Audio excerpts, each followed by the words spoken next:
আসসালামু আলাইকুম। Authentic academic care পক্ষ থেকে আজকের ভিডিওতে আপনাদের স্বাগত। আমি মেহেদী আহমেদ, সিনিয়র শিক্ষক, অথেন্টিক একাডেমিক কেয়ার। আজকে আমরা জানবো জুনিয়র বৃত্তি পরীক্ষা সম্পর্কে। জুনিয়র বৃত্তি পরীক্ষায় এই যে স্কলারশিপ সাকসেস প্রোগ্রামটা আমাদের, সেটা নিয়ে আমরা একটু কিছু ডিটেইলস বা কিছু তথ্য নিব আজকে। যে আমাদের এই যে পরীক্ষাটা কি, কারা দিবে, কিভাবে দিবে, এই সম্পর্কে আজকে জানবো। আজকে যে পরীক্ষাটা, এটা হচ্ছে ক্লাস 8 এর মেধাবী শিক্ষার্থীদের জন্য। তবে এখানে কি সবাই অংশগ্রহণ করতে পারবে? উত্তর হচ্ছে না। এখানে শুধুমাত্র ক্লাস 7 এর প্রথম 25% স্টুডেন্ট, অর্থাৎ ক্লাস 7 থেকে যখন 8 এ উঠেছে, রেজাল্টের উপর ভিত্তি করে প্রথম ক্যাটাগরির 25% স্টুডেন্ট এই পরীক্ষাটা দিতে পারবে। এই পরীক্ষাটা কত মার্কের হবে? এই পরীক্ষা টোটাল 400 মার্কের হবে। কতক্ষণ? প্রত্যেকটা বিষয়ে ওদের 3 ঘন্টা করে পরীক্ষা হবে। আর এখানে দুই ধরনের বৃত্তি থাকবে, একটা হচ্ছে ট্যালেন্ট পুলের, আর একটা হচ্ছে জেনারেল। আর এই যে সিলেবাসটা, এই সম্পর্কে আমরা দেখবো যে 2025 এর যে সিলেবাস ছিল সেটা। ওকে, এখন হচ্ছে ওদের কি কি বিষয় থাকবে। ওদের বিষয় থাকবে বাংলা, ইংলিশ, গণিত, বিজ্ঞান, বাংলাদেশ বিশ্ব পরিচয়। দেখতে 5টা মনে হচ্ছে, কিন্তু এখানে অ্যাকচুয়ালি 8টা বিষয়। Bangla first paper, Bangla second paper, আর হচ্ছে বাংলার আনন্দ পাঠ। এই আনন্দ পাঠ থেকেও ভালো কোশ্চেন আসবে। ইংলিশ ফার্স্ট, সেকেন্ড, কোনো কনফিউশন নাই। ম্যাথ থেকে থাকবে, বিজ্ঞান থেকে থাকবে 50 মার্কস, আর সেম ভাবে বাংলাদেশের বিশ্ব পরিচয় থেকে থাকবে 50 মার্কস। এই হচ্ছে ওদের টোটাল 400 মার্কসের এক্সাম। ওকে, নেক্সট, বাংলাতে কি কি আসবে? বাংলাতে আসবে 20টা এমসিকিউ, 10টা এমসিকিউ আসবে বাংলা সেকেন্ড পেপার থেকে, 5টা এমসিকিউ বাংলা ফার্স্ট পেপারে গদ্য থেকে, 5টা এমসিকিউ বাংলা ফার্স্ট পেপারে পদ্য থেকে। সৃজনশীল আসবে চারটায় অ্যান্সার করতে হবে, 2টা গদ্য থেকে, 2টা পদ্য থেকে। বর্ণনামূলকে থাকবে হচ্ছে 10, এই বর্ণনামূলকে হচ্ছে আমাদের সেই আনন্দ পাঠেরটা। আর নির্মিতিতে হচ্ছে 30। নির্মিতিতে কি কি থাকবে? সারাংশ, সারমর্ম, ভাব সম্প্রসারণ, রচনা, এগুলো মিক্স করে 30 মার্ক থাকবে। ইংলিশের ক্ষেত্রে হচ্ছে রিডিং 40 মার্কস। এখানে কি কি থাকবে? সিন কম্প্রিহেনশন থাকবে, আনসিন কম্প্রিহেনশন থাকবে, এমসিকিউ থাকবে, কোশ্চেন আনসারিং এগুলো থাকবে, সামারি থাকবে, ইনফরমেশন ট্রান্সফার থাকবে। গ্রামারে থাকবে 30 মার্কস। তোমাদের ক্লাস 8 এর পুরো সিলেবাসে যা কিছু পড়বে অলমোস্ট সবকিছু এই গ্রামার পার্টে থাকবে। আর রাইটিং এ থাকবে 30 মার্কস। এই রাইটিং পার্ট গুলো কিন্তু খুবই খুবই ইম্পর্টেন্ট বৃত্তি পাওয়ার জন্য। এইখান থেকে তোমাদের ক্রিয়েটিভিটি তারা দেখবে, এইখান থেকে বৃত্তি পাবে কি পাবে না অনেকাংশে নির্ধারণ হবে। তারপর আসবে গণিত। গণিত হচ্ছে এমসিকিউ থেকে 30 মার্কস, এটা জানি। সংক্ষিপ্ত থাকবে 20 মার্কস, খুবই ইজি। সৃজনশীল 50 মার্ক। এইখানে এসে ঝামেলাটা লাগবে। এই দুইটা জিনিস যদি খুব ইজিও হয়, এইখানে এসে ম্যাক্সিমাম ঝামেলা পড়বে। নেক্সট হচ্ছে বিজ্ঞান ও বাংলাদেশের বিশ্ব পরিচয়। বিজ্ঞানের ক্ষেত্রে কি হবে? এমসিকিউ থাকবে 10টা, সংক্ষিপ্ত প্রশ্ন থাকবে 5টা, যেখানে মান হচ্ছে 10, আর সৃজনশীল হচ্ছে 3টা। এটা হচ্ছে বিজ্ঞানের জন্য, এবং বাংলাদেশের বিশ্ব পরিচয় দুইটার জন্যই একবারে দেওয়া হয়েছে। টোটাল এখানে 50 করে আছে, দুইটা মিলে হচ্ছে 100 মার্ক হবে। দেন হচ্ছে আমাদের ট্যালেন্ট পুল বৃত্তি কারা পাবে, কিভাবে পাবে, এই বিষয়গুলো আমরা দেখবো, বা সাধারণ বৃত্তি যেগুলো আছে। ট্যালেন্ট পুল বৃত্তির ক্ষেত্রে পুরো উপজেলার সর্বোচ্চ নাম্বারধারী যারা, তারা পাবে হচ্ছে ট্যালেন্ট পুল বৃত্তি। এখানে একটা ক্যাটাগরি থাকবে। সাধারণ বৃত্তিতে কি হবে? ট্যালেন্ট পুল দেওয়ার পর মেধাক্রম অনুযায়ী প্রতিটি উপজেলায় নির্ধারিত সংখ্যক, এখানে কিন্তু বলে দিবে প্রত্যেক জেলায় কয়টা করে হবে, ওই অনুযায়ী টপ থেকে লিস্ট বের করে নিবেন। ট্রাই ব্রেকার নিয়ম। ট্রাই ব্রেকার কি? এখন মনে করো টোটাল মোট 100 জনকে দিবে জেনারেল ভিত্তি, যেটা 100 জনকে যদি দেয়, তুমি হচ্ছে গিয়ে সেই 100 নাম্বার, তোমার ফ্রেন্ডও হচ্ছে 100 নাম্বার, দুইজনেরই নাম্বার সেম আসছে, তখন কে বৃত্তি পাবে? দুইজন হলে টানটানি করবে না।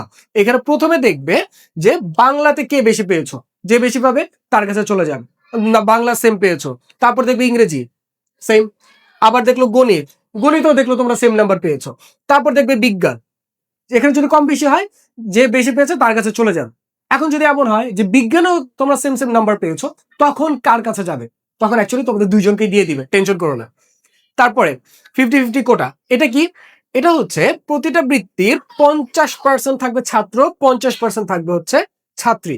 যদিও আমাদের ওই যখন বৃত্তি পরীক্ষা হয়, তারপরে কি বলে সাংবাদিকরা যখন ভিডিওগুলো নেয়, তখন বেশিরভাগ ছাত্রী থাকে, কিন্তু এখানে বৃত্তি ক্ষেত্রে তোমরা সমান সমানই পাবে। উপজেলা ভিত্তিক কি আসবে? পরীক্ষার্থীর সংখ্যার অনুপাতে বৃত্তি বরাদ্দ হবে। অর্থাৎ তোমার উপজেলায় কি পরিমাণ স্টুডেন্ট পরীক্ষা দিচ্ছে, সেটার উপরে হচ্ছে একটা পার্সেন্টেজ থাকবে। এমন না যে প্রত্যেক জেলা থেকে 10 জনকে দিবে, এমন না। যেই জেলা থেকে পার্সেন্টেজ করে যতজন হবে, অর্থাৎ মোট পরীক্ষার্থী ভাগ হচ্ছে উপজেলা সংখ্যা, ওইভাবে করে টোটাল পার্সেন্টেজে যাবে। ডান।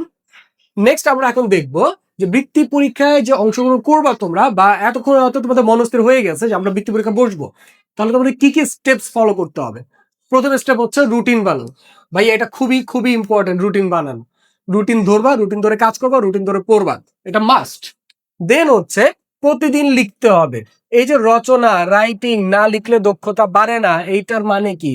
মানে হচ্ছে তোমরা পড়ছো, তোমরা লিখছো, যদি দুইটা একসাথে করো তাহলেই তোমরা এগিয়ে যাবে। কারণ আগে বলেছি রচনা এবং কম্পোজিশন দুইটা থেকেই অনেকাংশে ডিসিশন নেয় তোমাদের ক্রিয়েটিভিটি কতটুকু। প্লাস এইখানে যদি তোমরা ঠিকঠাক না পড়ো বা ঠিকঠাক লিখার প্র্যাকটিস না করো, তুমি অনেক ইনফরমেশন জানো, তুমি লিখতে পারো না, তোমার হাতে লেখা ভালো না, তুমি ক্যাটাগরি থেকে বাদ পড়ে যাবে। তুমি অনেক ভালো লিখতে পারো, তোমার অনেক হাতে লেখা অনেক সুন্দর, কিন্তু তুমি ইনফরমেশন দিতে পারো নাই, তুমি ক্যাটাগরি থেকে বাদ পড়ে যাবে। দ্যাট মিনস আমার দুইটাই লাগবে, আমার ইনফরমেশনও লাগবে, আমার ক্রিয়েটিভিটি লাগবে, আমার হাতে লেখা সুন্দর হতে হবে। এটা হচ্ছে প্লাস পয়েন্ট, হাতে লেখা সুন্দর হওয়া। কনসেপ্ট বোঝো। আমাদের এখানে শুধু মুখস্থ করলে হবে না, যারা বৃত্তি পরীক্ষা দিবে তাদের ক্রিয়েটিভিটি কতটুকু, ইন্টেলিজেন্স কতটুকু, এইটাই মেজার করা হয়। তো আমাদের এখানে কি অবশ্যই কনসেপ্ট বুঝে বুঝে পড়তে হবে, মুখস্থ করলে হবে না। আরেকটা বিষয়, এই ক্ষেত্রে বইয়ের উপরে কিছু নাই। কোন বই? বোর্ড বই। বোর্ড বই পড়তেই হবে, বোর্ড বইয়ের উপরে কিছু নাই। আবারও বলে দিচ্ছি, বোর্ড বই থেকে প্রত্যেকটা লাইন, প্রত্যেকটা ওয়ার্ড শেষ করে ফেলতে হবে। দেন এমসিকিউ বোঝো। অর্থাৎ এমসিকিউ করতে গেলে আমরা কি করি, সংক্ষিপ্ত প্রশ্ন মতো এমসিকিউ মুখস্থ করে যাই। হ্যাঁ এটা এটা এটা কত সালে, এই সালে, শেষ মুখস্থ। কিন্তু এই ক্ষেত্রে কিছু ঝামেলা থাকতে পারে, কোনটা হবে কোনটা হবে না, কেন হয়নি, এইটাই কেন হলো, অন্যটা কেন হলো না, এই বিষয়গুলো আমাদের বুঝতে হবে এমসিকিউ যখন সলভ করবো। দেন দুর্বল বিষয় মনোযোগ। দুর্বল বিষয় মনোযোগ কিভাবে দিব? বাকিগুলো পড়ে তো শেষ করতে পারি না, দুর্বল বিষয় কিভাবে পড়বো? আর এই বিষয়ে এমনিই দুর্বল, আমি পড়বো কি? এই ক্ষেত্রে আমি বলবো, যদি তোমার 4টা বিষয় 5টা বিষয় যদি ধরি, এর মধ্যে 3টা বিষয় তুমি খুব ভালো পারো, 2টা বিষয় সমস্যা, বা 4টা বিষয় ভালো পারো, একটা বিষয় সমস্যা। তোমার টার্গেট থাকবে বাকি সাবজেক্ট গুলোতে যে পরিমাণ টাইম দিচ্ছ, লাস্টে যেটাতে দুর্বল তুমি, ওইটাতে 15 থেকে 20 মিনিট বা 1 ঘন্টা তুমি এক্সট্রা দাও। এটা মাস্ট। যদি দাও তুমি এই ক্ষেত্রে এইটাতে এগিয়ে থাকবে, রেশিও অনুযায়ী তোমার সবগুলো সাবজেক্ট আস্তে আস্তে কভার হয়ে যাবে ইনশাআল্লাহ। আর সময় ধরে অনুশীলন করো, যেহেতু পরীক্ষা তোমার একটা টাইমিং এর মধ্যেই হচ্ছে, ওই টাইমটা ফলো করা মাস্ট। কারণ তুমি খুব পারো, খুব লিখতে জানো, কিন্তু তুমি 3 ঘন্টার মধ্যে শেষ করতে পারো নাই, ওই ক্ষেত্রে তোমার লাভ নেই পরীক্ষা দিয়ে। এই জন্য কি করতে হবে, ঘড়ি দেখে তোমার মনিটর শেষ করতে হবে। তোমার বোর্ড পরীক্ষা হবে কতক্ষণ? 3 ঘন্টা। তুমি বাসায় 2 ঘন্টা 45 মিনিটের মধ্যে সবকিছু লিখে শেষ করে তোমার প্র্যাকটিস করতে হবে, যদি একা প্রিপারেশন নাও। এখন সবকিছু বললাম, খালি পড়া খালি পড়া খালি পড়া। এখন সবকিছুর মধ্যে তোমার নিজের জন্য তো একটা সময় লাগবে, কি করতে হবে ওই সময়? পর্যাপ্ত পরিমাণ ঘুমাতে হবে। কারণ যদি না ঘুমাও, বডি রেস্ট হবে না, তোমার ব্রেন রেস্ট পাবে না। তোমার বডি এবং ব্রেনেরও রেস্টের প্রয়োজন আছে পরবর্তী দিনে পড়াশোনা নেওয়ার জন্য, পরবর্তী দিনে এনার্জির জন্য। ওকে, ভালো মতো ঘুমাতে হবে। নেক্সট, এখন আসি অথেন্টিক একাডেমিক কেয়ারের টিচিং সিস্টেমটাতে। অথেন্টিক একাডেমিক কেয়ার তোমাদের কি কি অফার করবে, বা যেই অভিভাবকরা আছেন তারা যদি দেখেন এই অথেন্টিক একাডেমিক কেয়ার আপনাদের স্টুডেন্টদের জন্য, শিক্ষার্থীর জন্য, সন্তানের জন্য কি কি জিনিস অফার করছে সেগুলো নিয়ে একটু কথা বলি। আমাদের ক্লাসগুলো স্মার্ট বোর্ডের ক্লাস হবে ইনশাল্লাহ। এখানে আমরা ডায়াগ্রাম দিয়ে, ভিজুয়ালি, অডিও দিয়ে আমরা ওদের সম্পূর্ণ জিনিসটাকে লাইভ নিয়ে আসার চেষ্টা করি, যে কোনো কিছু যখন বোঝানো হয়, বিজ্ঞানের ক্ষেত্রে বেশিরভাগ সময়। তারপর আমাদের কনসেপ্ট ফার্স্ট, ওই যে আগে বলেছিলাম মুখস্থ নয়, আগে বুঝতে হবে। আমরা আগে পুরো চ্যাপ্টারের কনসেপ্টটাকে তুলে ধরবো, কেন হয়েছে, কি কি হয়, এটা করলে পরবর্তীতে কি কি হবে, কোন কোন জায়গায় এগুলো কাজে লাগে। দেন আমরা হচ্ছে কোশ্চেন সলভিং এ চলে যাই। আগে ধারণা পরিষ্কার করবো, তারপরে এমসিকিউস বা সৃজনশীলের প্র্যাকটিস শুরু হবে। আমাদের রেগুলার প্র্যাকটিস সেশন এটা থাকবে মাস্ট। যারা বৃত্তি পরীক্ষার জন্য আমাদের এখানে অংশগ্রহণ করে বা কোচিং করে, তাদের জন্য এটা মাস্ট। প্রতিদিন এমসিকিউ এক্সাম দেওয়া লাগে, বা ওর যদি মনে হয় যে স্যার আমার বাসায় এই চ্যাপ্টারটা কমপ্লিট হয়ে গেছে, এখন আমি পরীক্ষা দিতে চাই, আমাদেরকে বলবে 10 মিনিটের মধ্যে ওর জন্য কোশ্চেন রেডি করে দিব সামনে, ও ওইটা পরীক্ষা দিবে ইনশাল্লাহ। ওটার উপরে যা পায়, এইভাবে যদি রেগুলার করতে থাকে, ওর এমসিকিউ কোনো বাকি থাকবে না বইয়ের একটা লাইন থেকেও। তারপর হচ্ছে সাপ্তাহিক পরীক্ষা, মডেল টেস্ট। ও তো ডেইলি পরীক্ষা দিল, নিজের ইচ্ছায় দিল, টিচারের ইচ্ছায় দিল, কিন্তু সাপ্তাহিক যে পরীক্ষাটা হবে কোন একটা বা দুইটা সাবজেক্টের উপরে, 1 ঘন্টার এক্সাম, 50 মার্কের, এইটাকে আরো কম্পিটিটিভ করে তুলবে, এটা লাগবেই। মাসিক ফুল পরীক্ষা, সাপ্তাহিক পরীক্ষা চলে গেলে একটা বা দুইটা সাবজেক্ট, মাসিক যে পরীক্ষাটা আমরা নিব সেইটা হবে সবগুলো সাবজেক্টের উপরে এক এক দিন বা একদিনে 2টা করে আমরা এক্সাম নিব। তারপরে আসবো আমাদের রিভিশন সিস্টেম। রিভিশন সিস্টেম কি, যেই জায়গাগুলোতে ওরা দুর্বল হবে সেই জায়গাগুলোতে আমরা বারবার অনুশীলনের মধ্যে ফেলবো তাদের। এতে কি হবে, ওই যে যেই সাবজেক্টে দুর্বল ওই সাবজেক্টে ইজিলি তাতে কাভার হয়ে যাবে ইনশাল্লাহ।